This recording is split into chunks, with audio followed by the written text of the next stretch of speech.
আপনাদের দুজনের কথা একটি বিষয় যে আসলে দেশি বিদেশি একটি চক্রান্ত সবসময় আমাদের এখানে কাজ করেছে, আপনিও বলছেন। আসলে আমাদের বাংলাদেশের রাজনীতিতে এই প্রভাবটি আসলে কবে শেষ হবে আসলে? যখন একজন পেট্রিয়টিক লিডার আসবে, যখন একজন প্রেসিডেন্ট জিয়ার মতো, উদাহরণ দিয়ে বলি, তার মতো একজন নেতা আসবে। পৃথিবীতে অনেক ছোট রাষ্ট্র তাদের সক্রিয়তার মাধ্যমে টিকে আছে, যেমন মনে সুইজারল্যান্ড। এই আমাদের উপমহাদেশের আশেপাশে যদি দেখেন, সিঙ্গাপুর তো আছেই, মালদ্বীপ, Nepal, south Korea, Sri Lanka, south Korea, তারা কীভাবে ঠিক আছে? স্বকীয়, নিজস্ব স্বকীয়তায়। আপনি যখন জনগণের ম্যান্ডেট নিয়ে সরকার চালাবেন, তখন আপনার কাউকে ভয় পেতে হবে না। আপনার সবরেন সিদ্ধান্ত নেওয়ার অথরিটি, লিডারশিপ আছে কিনা, দেশের জন্য এবং জাতির স্বার্থে যেটা প্রয়োজন সেই সিদ্ধান্ত আপনি নিতে পারেন কিনা। আমি কোনো প্রজেক্টে চীনকে ইনভলভ করব না জাপানকে ইনভলভ করব না কাকে ইনভলভ করব, সেই সিদ্ধান্ত নেওয়ার অথরিটি আমার আছে কিনা, সেইটা হলো স্বকীয়তা। এখানে দেখা যায় এই পারে না। যখনই জনগণের ম্যান্ডেটবিহীন সরকার চালায়, তখন তার ওইখানের সমর্থন লাগে, ওইখানে তার গুরু লাগে, এদের ব্লেসিং লাগে, এইগুলো হয়। সো যে কোনোভাবে তাহলে আপনার স্বকীয় রাষ্ট্র ব্যবস্থা পরিচালনা করতে হলে জনগণের ম্যান্ডেট লাগবে। জনগণের ম্যান্ডেট নিতে হলে গণতান্ত্রিক প্রক্রিয়া আপনার থাকতে হবে, জনগণের কাছে জবাব দিতে থাকতে হবে। আমি যে ম্যানিফেস্টো দিয়ে সরকার পরিচালনা আসছি, আমি সেই ম্যানিফেস্টো পুরোপুরি ফুলফিল করতে পারি কিনা, না পারলে জনগণের কাছে একটা জবাব দিতে হবে। প্রতিশ্রুতি ভঙ্গ করা যাবে না। মেকিয়েবেলি টাইপ, মেকিয়েবেলি অথবা এই যে আপনার সততা, রাজনীতিতে সততা, চাণক্য অথবা মেকিয়েভেলি, টু অ্যাপ্রোচেস অফ পলিটিক্স। একটা হলো সততাপূর্ণ, যেটা মেকিয়েভেলি শিখে গেছে, এবং চাণক্য। আর একটা হলো আপনার এই যে সেকেন্ড ওয়ার্ল্ড ওয়ারের পরে যে মানুষকে কনভিন্স করার, দ্য পলিটিক্স অফ প্রমিস, প্রতিশ্রুতি ইয়া করা।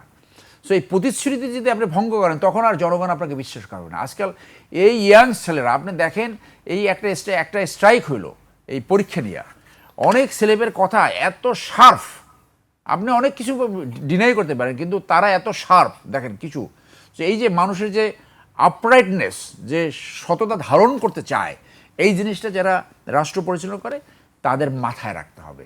আপনি যদি আপনার প্রতিশ্রুতি ফুলফিল করতে না পারেন, সেটাও আপনি জনগণের কাছে আপনি বলবেন। এবং সবচেয়ে বড় দরকার পিসফুল ট্রানজিশন অফ পাওয়ার।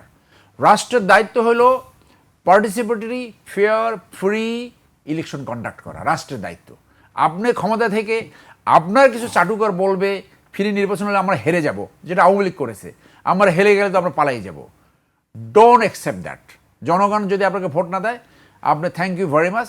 আপনি যদি বিরোধী দলে থাকেন, এখনো তো বিরোধী দলের কাছ থেকে আমরা ইলেকশন ইঞ্জিনিয়ারিং এর কথা শুনি। রাজনীতি এইভাবে বিষবাষ্প বাংলাদেশে হয়েছে, যারা রাজনীতির নামে লুটেরাতন্ত্র সৃষ্টি করে, চুরিতন্ত্র সৃষ্টি করে, তারা রাজনীতির আস্থা করে নিক্ষিপ্ত হয়। রাজনীতি এইরকম বিষাক্ত হয়েছে, আইদের ক্ষমতায়, নাইলে পলাতক, নাইলে জেলে। এই রাজনীতি কোনো দেশের জন্য মঙ্গল বয়ে আনতে পারে না। এই রাজনীতি ডেট্রিমেন্টাল। নগদ নিয়ে এলো হার না মানা হার অফার। সর্বনিম্ন 10,000 টাকা রেমিটেন্স নগদে পাঠালে থাকছে স্বর্ণের হার জেতার সুযোগ। Disasters for a nation. এখান থেকে ইউটার্ন নিতেই হবে, এখান থেকে রিভার্স করতেই হবে। এবং আমাদের মনে রাখতে হবে, আওয়ামী লীগ টাইপের রাজনীতি, লুটপাট, চুরি, ডাকাতি, ভণ্ডামি, গুন্ডামি, মানি লন্ডারিং আওয়ামী লীগের মতো পরিণতি আনবে, কোনো ডাউট ছাড়া। Settle principal of the history of political science, স্বৈরাচারী পতন হয় in matter of time. Sheikh Hasina পতন হয়েছে, বাশার আল আসাদ পতন হয়েছে। সো এই ইতিহাসের শিক্ষাগুলো নিয়ে রাষ্ট্র পরিচালনা করতে হবে। ক্ষমতায় আপনি 5 বছর থাকলেন, 10 বছর থাকলেন, 15 বছর থাকলে কী যায় আসে? ক্ষমতা থেকে যদি পালাতে হয়, সো সবসময় ওই যে কলাপাতায় শোয়া মানিক, এই যে বিচারক সহ একদম এই যে হুজুর পালাই গেছে, ইমাম, সেইগুলো প্রতিদিন একবার করে মনে করতে হবে রাষ্ট্র পরিচালনার ক্ষেত্রে, যাতে ওই পরিণত হয়। এই রাজনীতি করা উচিত হবে না যাতে ক্ষমতা না থাকলে পালাইতে হয় না। সেই ক্ষেত্রে রাষ্ট্র পরিচালনায় প্রথমেই মন্ত্রীদের অ্যাকাউন্টেবিলিটি আনতে হবে, সরকার প্রধানদের, যে তাদের সম্পত্তির পরিমাণ কী পরিমাণ বাড়তেছে, তাদের সম্পত্তি জনগণের বিরুদ্ধে ঘোষণা করবে। তারপর এমপিদের কোনো কন্ট্রোভার্সি হলে তার বিরুদ্ধে তদন্ত করবে।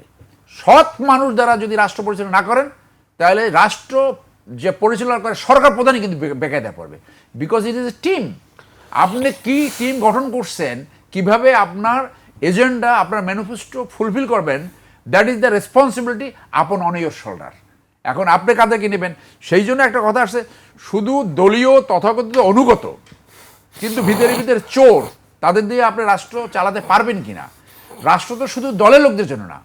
সেই জন্য প্রেসিডেন্ট জিয়ার যে পলিসি ছিল, যেখানে যে লোকটা ভালো, দক্ষ, যোগ্য, সৎ, সাহসী, তাদেরকে যে পদের জন্য মনে করেন আমি পেট্রোলিয়াম কর্পোরেশনে একজন লোক দেবো, ওই লোকটা ওই পদের জন্য বেস্ট, তাকে খুঁজে বাই করতে হবে। মনে করেন আমি যোগাযোগ মন্ত্রী বানাবো, ওই লোকের জন্য যে বেস্ট তাকে আমি আনবো। মনে করেন একটা সংস্থায় আমি পাবলিক সার্ভিস কমিশন, সেইখানে যাকে দায়িত্ব দেবো, he is the best for that position. এইটাই হলো রাষ্ট্র পরিচালনার মূলনীতি। এখন ওই যে বললাম যে ওই কোর্ট মার্শালে আবার একটু ফেরত আসি। কোর্ট মার্শালের সুবিধাটা হলো বিচারের পরে শুধু মার্জনা, তাহলে এইটা মনে করেন যে 1 বছরের ভিতরে এক্সিকিউশন হয়ে যেতে পারে। কিন্তু আপনি যদি এখন নর্মাল পেনাল কোর্ট, সিভিল কোর্টে যান, সেখান থেকে আপনার 6টা ধাপ অতিক্রম করতে হবে। Trial court, high court division, appellate division, review, president মার্জনা। নাও থিঙ্ক অ্যাবাউট যে যাদের ফাঁসি হয় নাই, তারা কিন্তু 5ই আগস্টের পরে অল আর ওয়াকিং ফ্রি।